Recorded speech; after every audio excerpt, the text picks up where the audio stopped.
What's good, my beautiful people? We are here. It's Thursday. You know what that means. Another great day here inside the Black Actor Studio. I'm your host, Danny Royce. Joining me today is amazing entrepreneur and talent manager here in LA.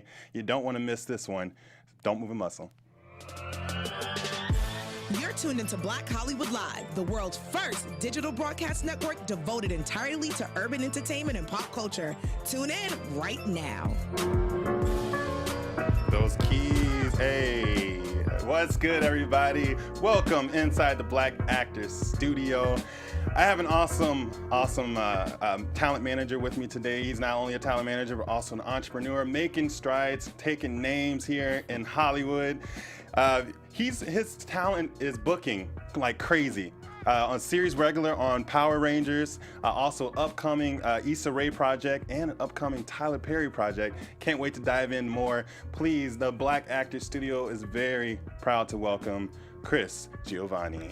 Thank you. How you doing? Thank you for having me. What a great introduction. Damn, I do what I can. One of the best ones I've heard. Oh, well, thank you.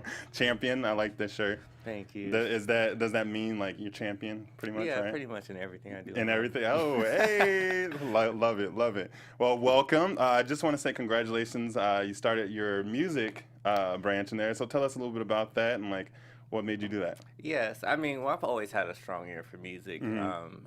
It's something that it's been in the works for a good 3 to 4 years, and Wow. I always say whenever I do something, it has to be at 100%. Right. So after researching, getting stuff together, a few trial and error, we finally got it together. So Nice. we're going to be having a collective. One of my biggest inspirations is 1500 or Nothing. Okay. They signed a bunch of singers, producers, and such. So, Right.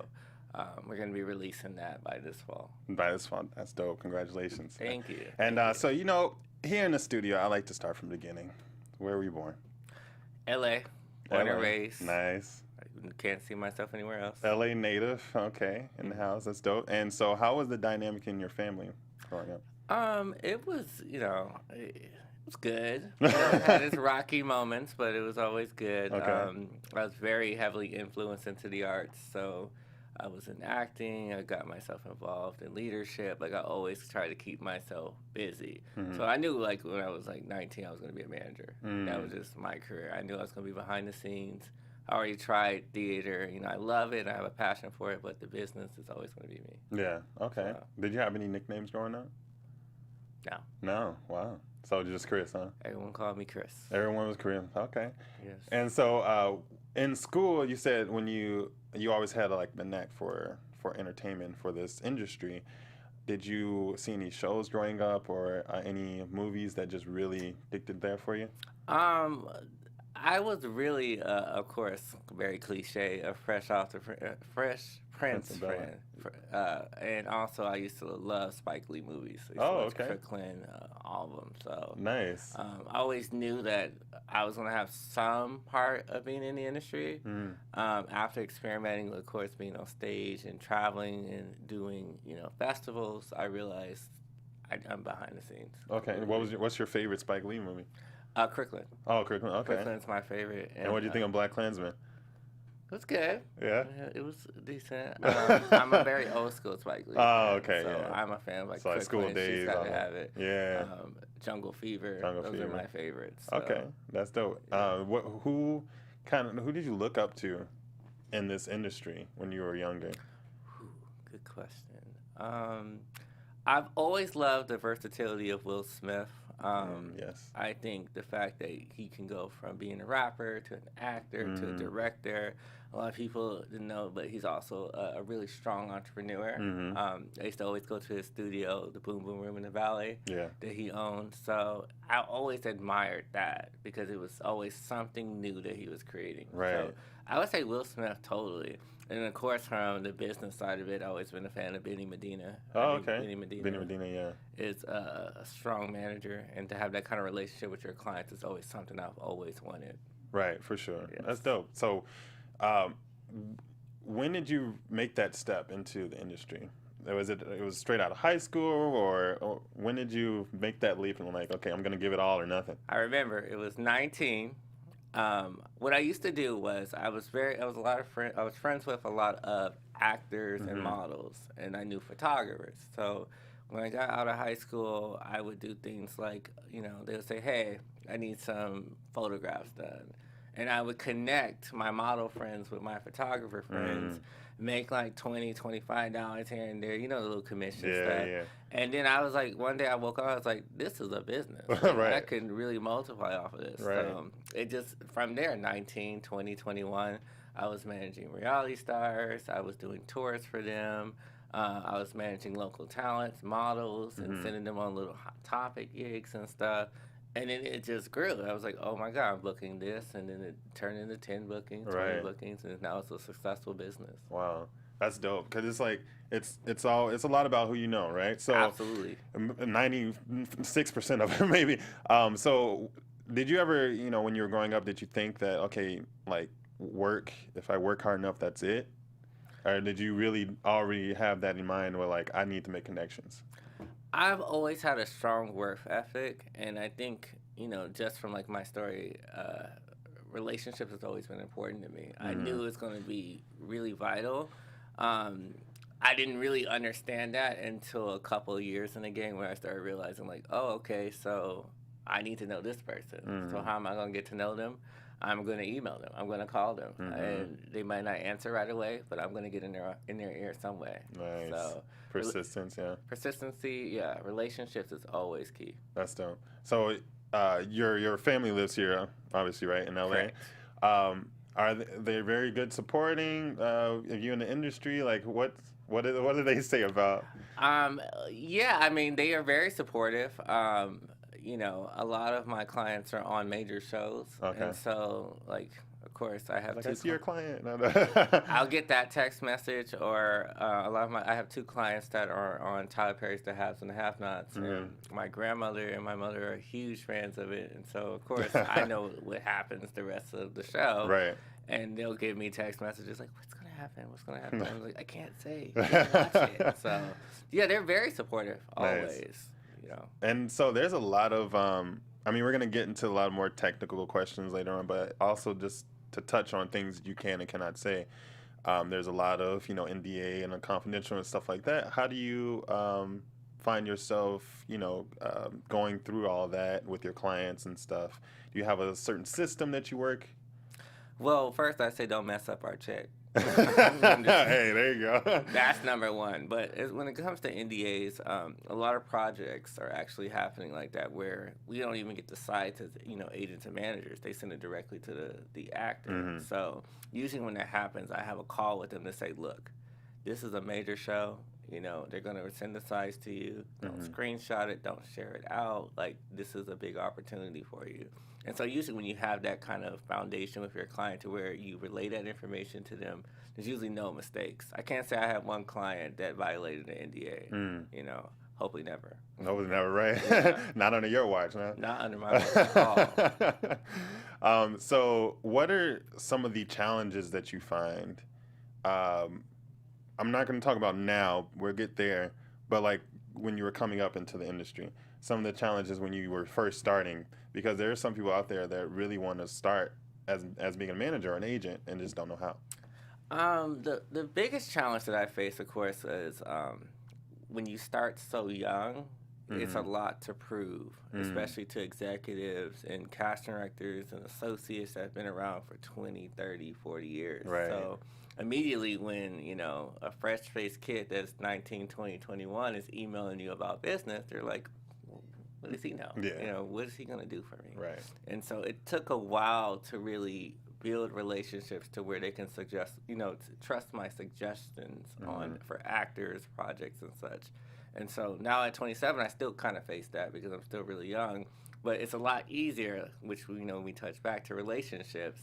Over time, it became easier. Right. So the biggest thing that was against me, of course, was my age. And so I know when I was dealing with a lot of bookings and such and touring, I would make sure, I would try to hide myself as much as possible until the deal was closed. I wouldn't want them to say, okay, 19, 20, 21, like, you know. Yeah. So I've had experiences when I went into the room and literally everyone is, 50, 55. Right. And I'm the youngest sitting there at 22, 23, so. But it's an amazing feeling, though. It's like you deserve to be there amongst them. You know what I mean? Yeah, and it's a blessing to know exactly what you want to do so early in life. Exactly. Most people really don't find out until like 30. So. Right. Or in the grave, they still didn't find out, unfortunately.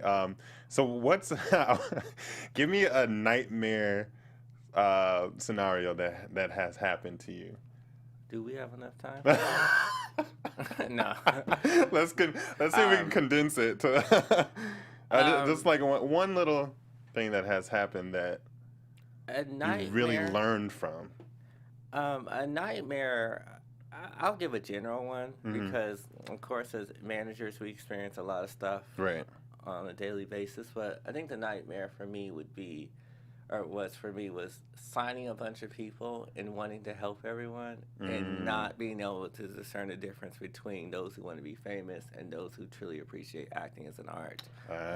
And with that comes many different scenarios. It's, hey, why are you not at your audition? Or, hey, you booked this, are you, you signed off on it. Why aren't you there? Wow. So those are usually the kind of nightmares that I used to face, when I was a little bit younger and didn't understand.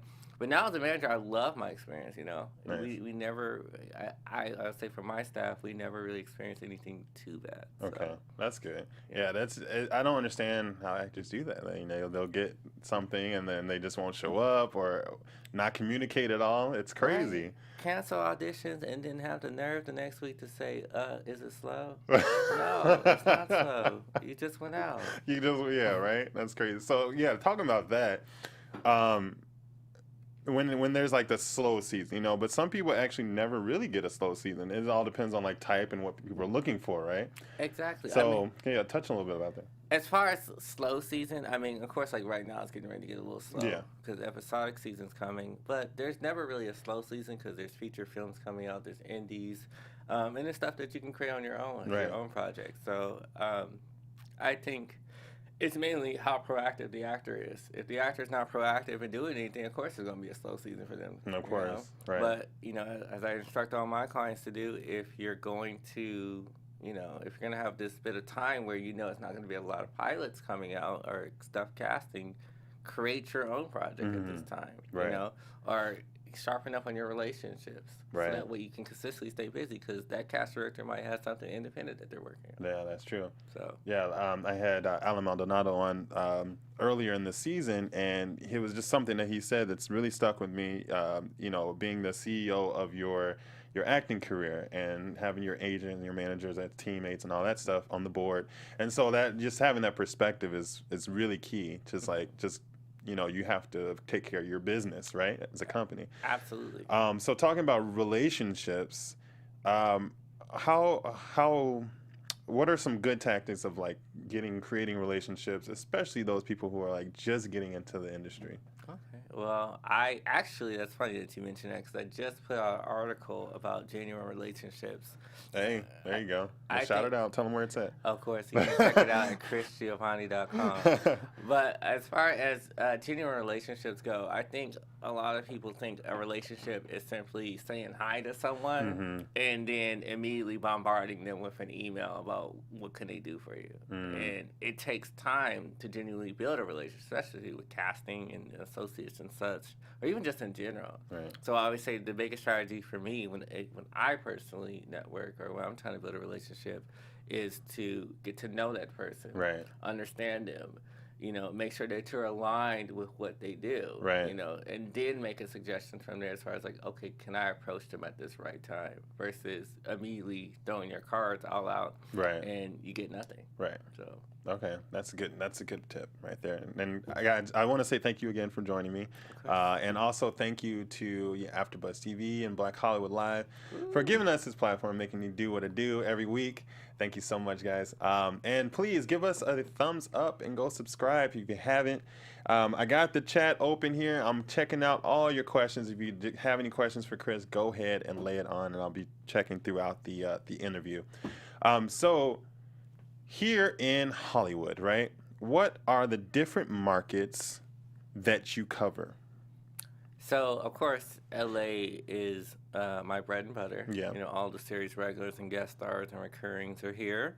New York, of course, is my second. I have another office there, and I also have clients in New York.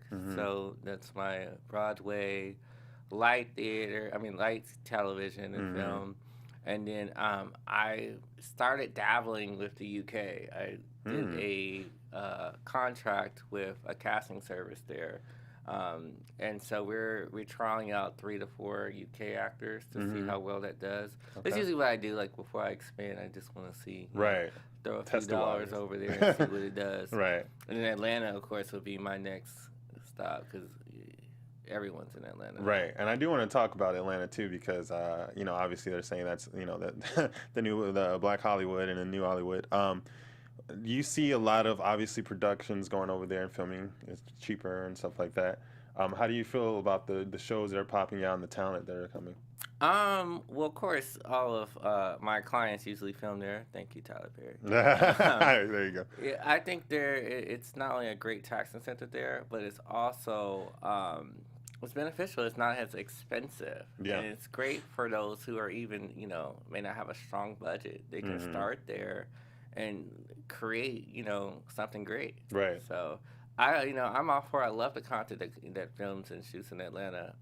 And like I said, I'm a big fan of clients or actors who may not have that budget to go ahead and, film it out in Atlanta and see what happens. Right, for sure. And then so the abortion ban is pretty big down there, so I definitely, and so a lot of people are saying if that passes, then they're pulling out. Yeah, I saw something about Disney this morning. Yeah. Yeah. So what are your thoughts about that? Unfortunate, I believe that, without going too much into it, I believe a woman has the right to choose what she can do with her body. So if they do that, I think that would be a strong sign to them. Right. Yeah, it's interesting just from a production standpoint, and then people who are strongly against it, how much business you'll be losing, or how much relationships you'll be, it's just crazy. Especially Disney, I'm like, right, right. I'm like, Black crazy. Panther was filmed there. Yeah, right. Yeah. And Avengers. That's in Avengers too. Yeah, that's so true. What are some of the movies out right now that are on your vision? Have you been to the theaters in a while? Yeah, I actually went a couple of days ago. I went to go see John Wick 3. Oh, okay. How? I have never seen so much killing in my life. I thought, because I haven't seen the first two. Oh, really? So okay. I went with a friend has a suggestion, and I was like, okay, we'll go check this out. I'm thinking it's just gonna be one of those regular, kind of slow movies. Yeah. From the beginning, just. I left out. I was like, oh my god, it was so sick. I actually liked it though. It was really good. John Wick, and I want to see Ma. Ma, yes, I want to see Ma too. Yeah, that was dope. Yeah. Other than that, I would go see Avengers, but I can't sit in no theater for no 3 hours. I'll catch it when it comes out. I did see Aladdin, and that was like almost 2 hours. Yeah, over 2 hours long. It was good. It was really good. I mean, childhood, it just brought me back. And Will did amazing as always. I gotta see it. I haven't seen it yet. Yeah, it's pretty amazing. So I want to get one question off here. So they ask, for someone who moved into LA, I'm just trying to make it make sense because it's kind of weird how they wrote it. Someone who moved in LA, what is your advice of how to get started? For someone that just moved to LA, I think the first thing you need to do is just scope out the territory. You need to know what classes to take. You need to understand the offices, the casting offices that are here. learn the different shows and who's casting it, learn everything about LA before you try to go hop into it. Because I feel that a lot of actors come here and they think they're going to be Will Smith tomorrow, Right. or they think they're going to be the next big star, and it's like it takes time to work up to that. So I personally, if I was in that person's shoes, I would spend as much time getting into training, getting my casting profiles, of course, LA Casting, Actors Access, Casting Frontier, and build enough for myself so that way when it comes to make a business decision on an agent or manager, you can hold. You can say, look, I've done this on my own.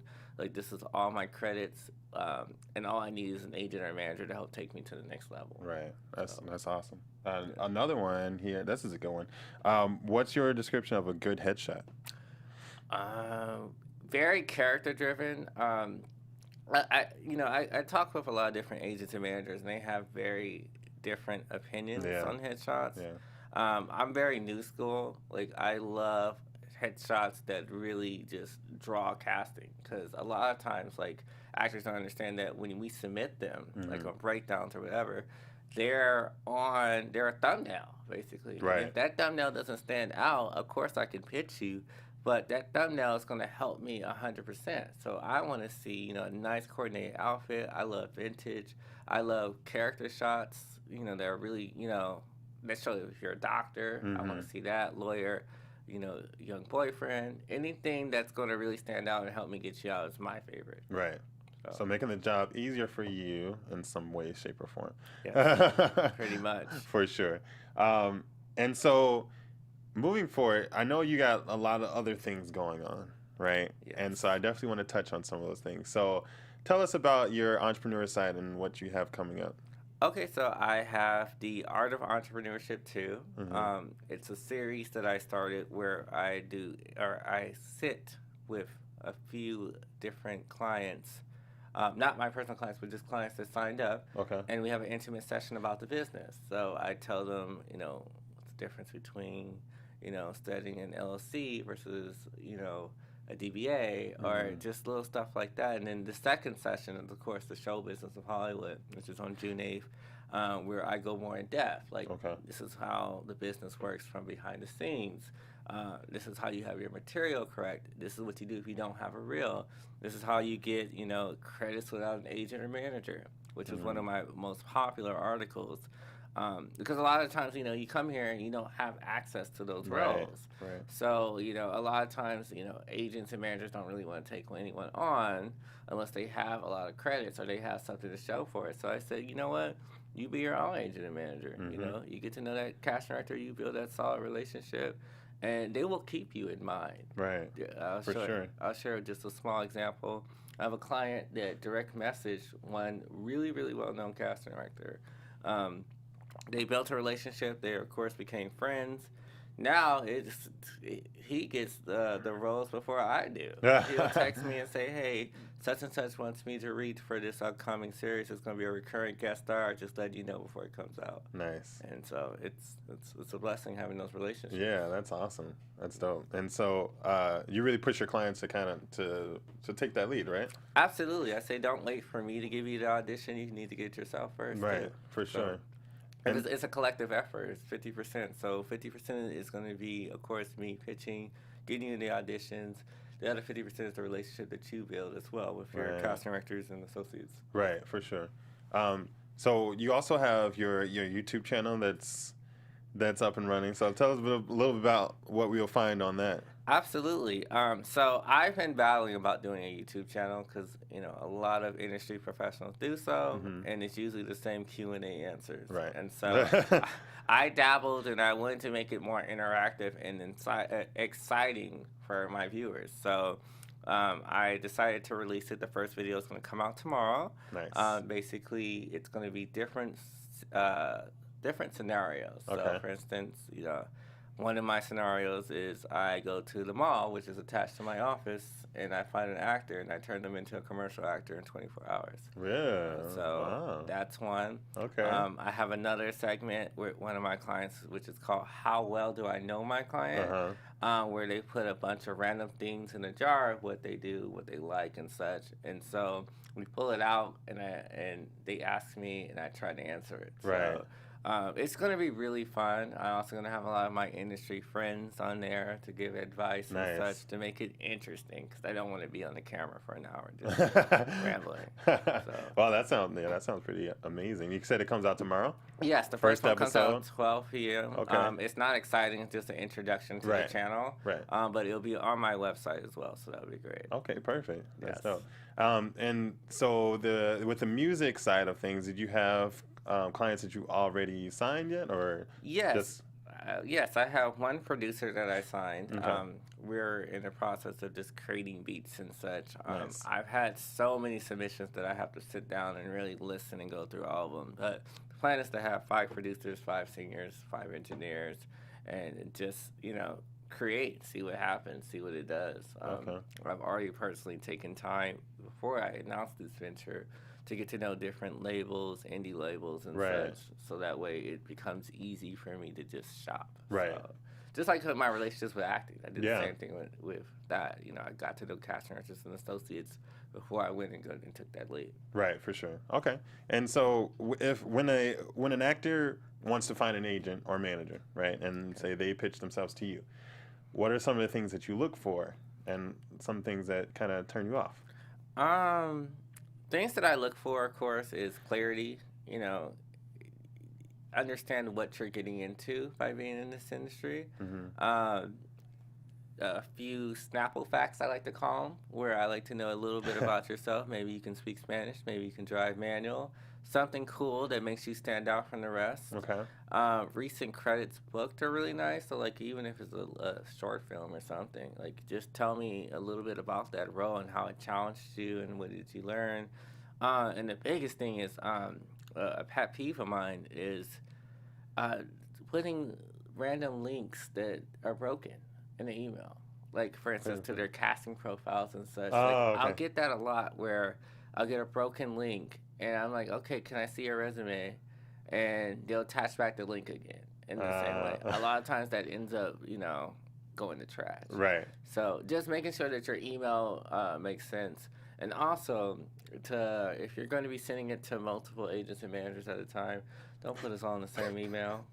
I know all these people. Oh my God! Seriously.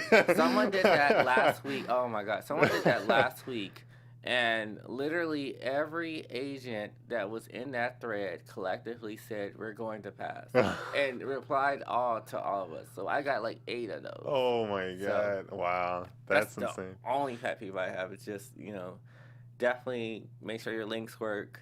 Yeah. Make sure your attachments are okay, and make sure that you don't put all of us in the email. Right.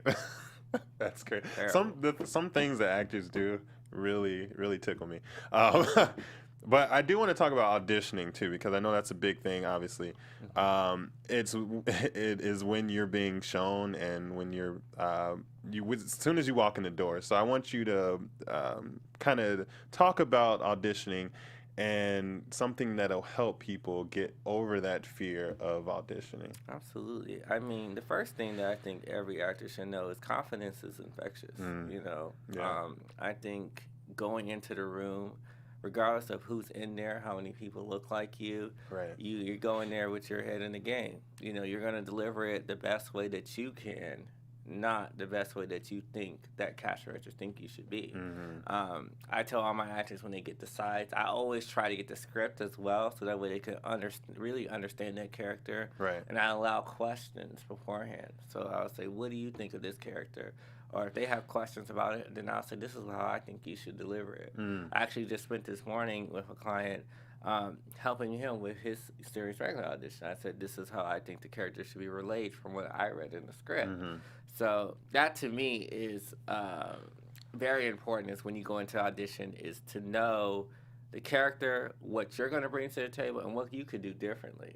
I like to say, I tell my actors, look for those action words that you can really drive home, because that's essentially branding. That's Right. You're going to be branding your audition. Right. And also just do one hell of a job, because not only is my name on the line, but also I want you to be able to go back into that casting director. I want that Right. casting director to say, wow, he did such a good or she did such a good job, Mm-hmm. but she's not right for that one. Let me remember her for this one. Right. And that's happened many a times for me. Right, So, right. And I think I remember you posting something about that about creating a relationship with that casting director, and if you go back, if you've been there like 3 times, 4 times, that's a good sign. Yes, I mean of course we want you to book, Right, but of the course. most pure way of building a genuine relationship with a casting director is in that audition room. Mm-hmm. They're gonna remember you if you do a good job. Right. Because before thinking of booking the job, the first thing is booking that mind of that casting director, so that way they can say, okay, this person is phenomenal. Mm-hmm. Let me call them back consistently. Right. I've had specific casting directors call certain clients back after back after back after back, and they end up booking because that casting director believes so much in them. Right. They're going to suggest my client to the producer, to the network. So I always say, even though actors, you're going to have your off days on some auditions, yeah. but just focus on doing your best and put the idea of booking to the side. Right. Because that's going to sidetrack you. Mm-hmm. So. And a lot of times get you more nervous than what you already are. Absolutely. Absolutely. And in some roles, like, for recurring guest stars and such, I tell my clients, you better be prepared for who's going to be in the room. Of course. The director might be in the room. You might see other celebrities competing against you that are in your age realm. Right. You have to be ready and not let anything sidetrack you. Yeah, that's so true. What's one of the things that you can share of how to prepare yourself into getting that mindset on taking on a role like that? Listen to music.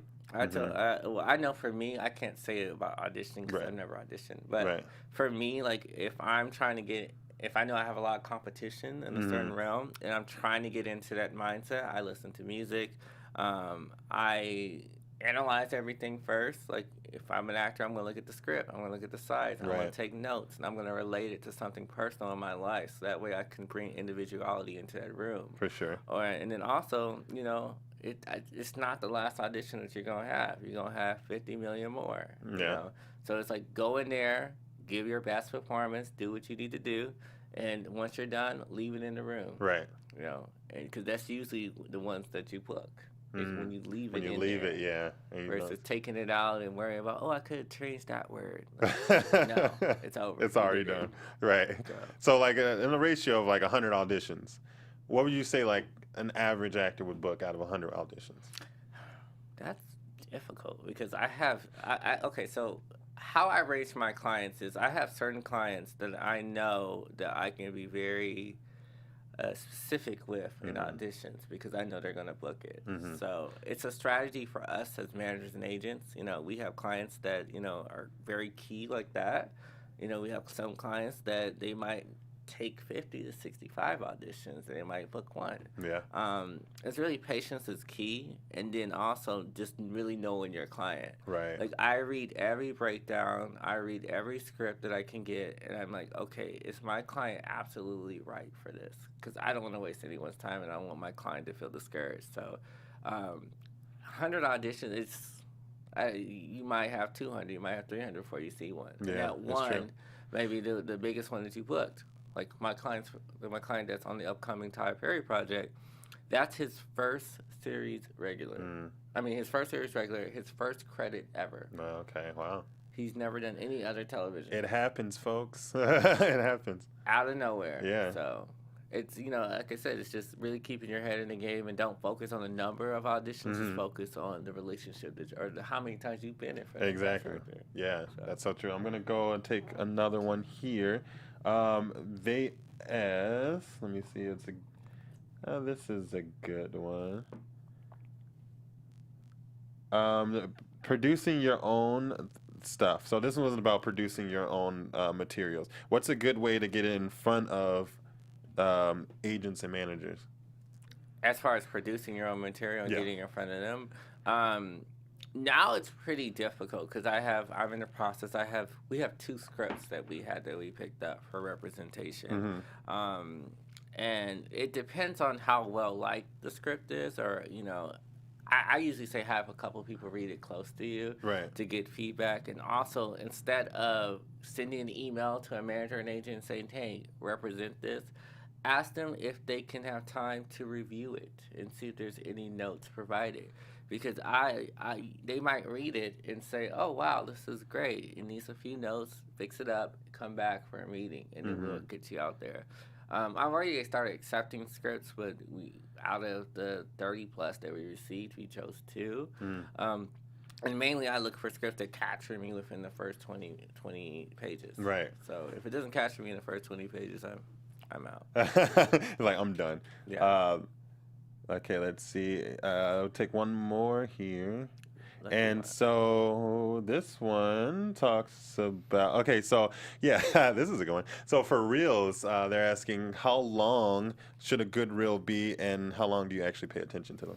First 10 seconds. If Whatever. it doesn't draw me in the first 10 seconds, I'm skipping the video.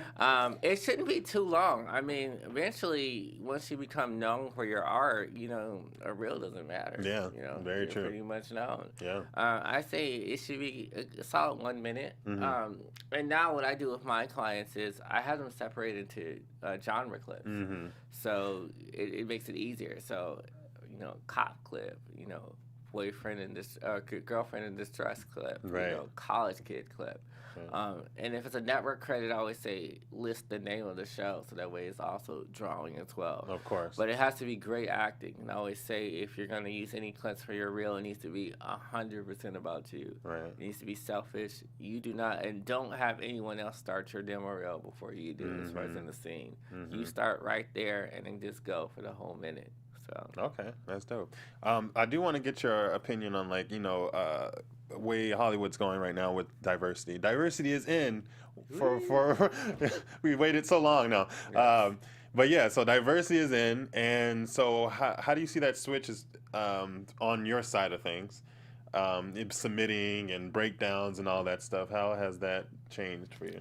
It's honestly it's beautiful.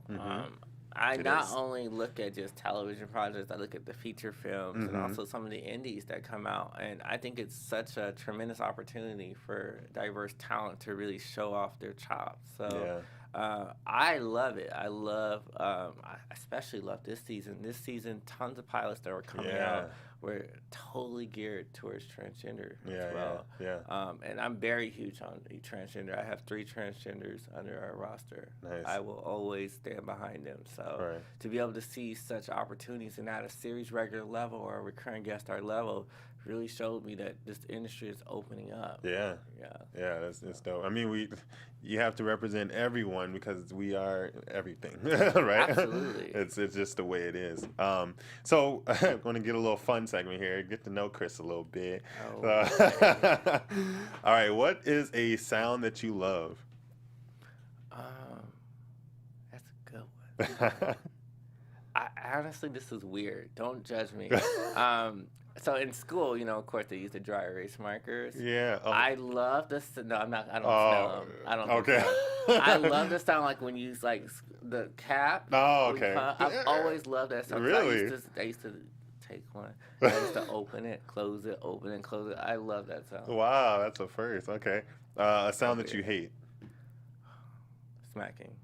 Smacking, like chewing, smacking, or smacking. Like if I'm at a restaurant, I'm trying to tell a story, and I hear someone behind me, like that just throws me off, and I'll just forget the story. I hate smacking. Have you ever been on like a date and someone smacked in front of you? No, because that wouldn't have happened. It wouldn't even went that far. I would have got it. Okay, what's one of your favorite TV shows out now?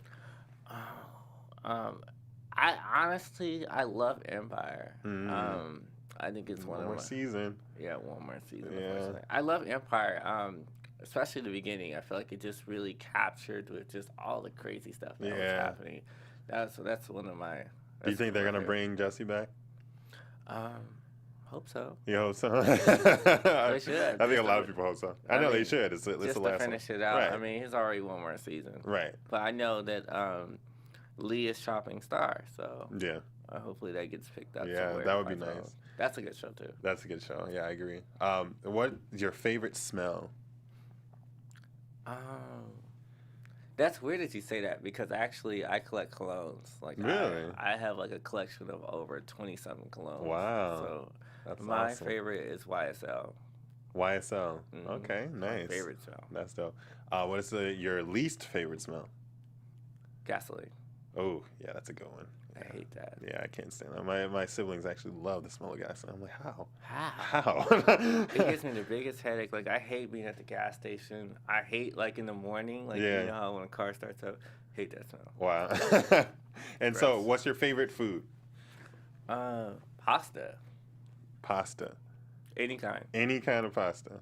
Yeah. Red sauce, white sauce. No White matter. And French fries. No, French fries. Let me take that back. French fries is my number one. Really? food. I could eat French fries every day and be fine. Okay. All right. So actors, bring them some French fries. No. I know. Deliver it to 1901. Right.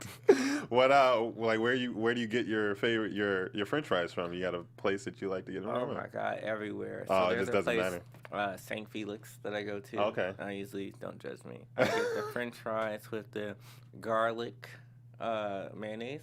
which Garlic, is okay. Amazing. Got I it. usually get that. Five Guys has great food too. Great Yeah. fries too. Yeah. So. Five Guys. Okay. All right. And if you were not doing the profession that you're doing now, what would you be doing?